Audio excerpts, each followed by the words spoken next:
पहले मैं बधाई देना चाहता हूं अवध चित्र साधना फिल्म फेस्टिवल को और आज के कार्यक्रम की अध्यक्षता कर रहे माननीय कुलपति NMB वर्मा साहब, विधान परिषद के माननीय सदस्य श्री पवन सिंह चौहान जी, मनोज कांत जी, अरुण त्रिवेदी जी और सभागार में उपस्थित फिल्म प्रेमियों,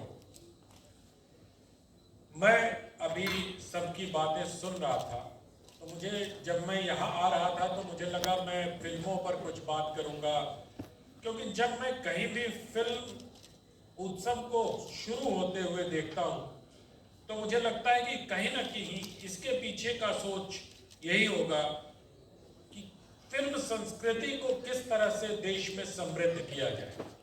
हमारे देश में फिल्म संस्कृति को समृद्ध करने का एक उपक्रम फिल्म फेस्टिवल है, जहां हम देश दुनिया की फिल्में भी देखते हैं और विभिन्न प्रविष्टियों के माध्यम से स्थानीय फिल्मकारों की प्रतिभा के भी दर्शन करते हैं।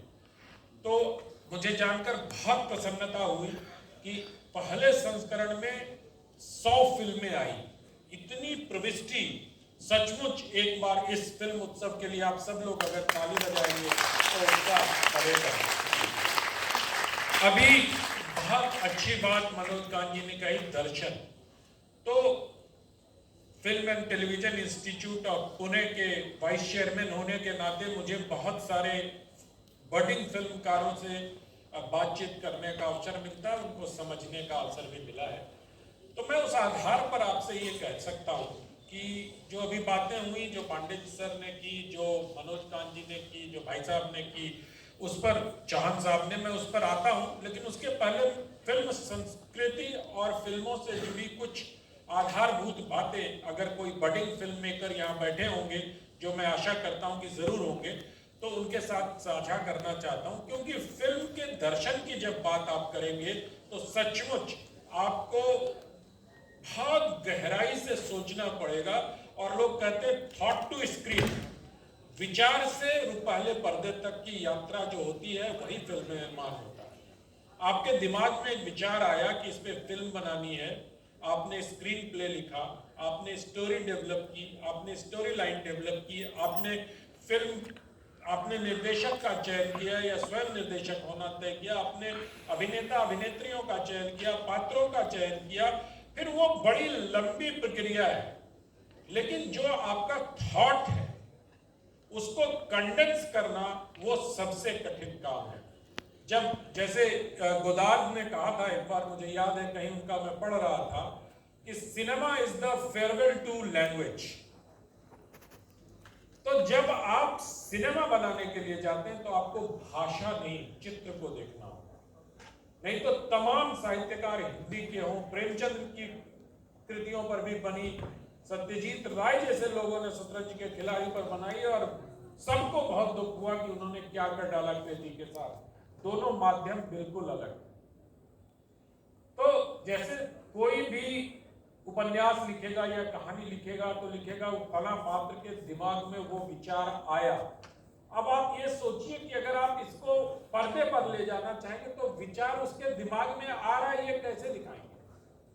ये बड़ी चुनौती है फिल्मकारों के सामने। तो मैं सबसे कहता हूं, और मैं क्या कहता हूं, बड़े बड़े लोगों ने कहा था, बहुत मशहूर किस्सा मैं हर जगह सुनाता हूं, सचिन भौमिक बहुत बड़े कहानीकार हुए, बहुत बड़े स्क्रिप्ट राइटर हुए, एक के बाद एक 16-17 फिल्में सुपरहिट अगर किसी कहानीकार के नाम पर है तो सचिन भौमिक के नाम है।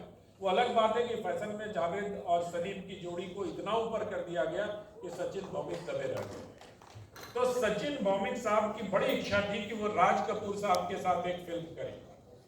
वो राज साहब के पास पहुंचे, आरके स्टूडियो के, उन्होंने दरबान से कहा, दरबान ने कहा आपका अपॉइंटमेंट नहीं है, आप जाइए। अगले दिन वो फिर पहुंचते हैं वहां, हार के दरबान ने कहा अच्छा पर्ची पे लिख के दे दो, मैं साहब से बात कर लूंगा। राज साहब ने सचिन भौमिक का नाम देखा, तुरंत उनको अंदर बुलाया और उनका क्या बनाना चाहते हो?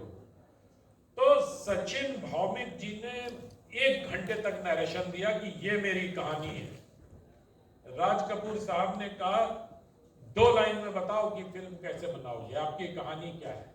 और आप अभी अगर नेटफ्लिक्स हो, अमेजन हो, कहीं भी जाएंगे तो आपसे यही कहेगा कि 2 लाइन में बताइए आपकी स्टोरी क्या है। एक बहुत बड़े कवि हैं, इन दिनों पहले नेता थे, इन दिनों कवि हैं, अब राम कथा मर्मज्ञ हो गए। वो कहीं गए थे फिल्म के लिए वो देने के लिए, उन्होंने 1.5 घंटे की व्याख्या की और नेटफ्लिक्स की मैडम शेरगिल ने उनसे कहा कि 2 लाइन में बता दीजिए सर फिल्म क्या बताऊंगा, कैसे बनाऊंगा। उन्होंने कहा मुझसे संभव नहीं। राज कपूर ने सचिन भौमिक को बताया कि देखिए फिल्मों की जो वो दौर चल रहा था, उन्होंने कहा फिल्म की 1 लाइन में कहानी ये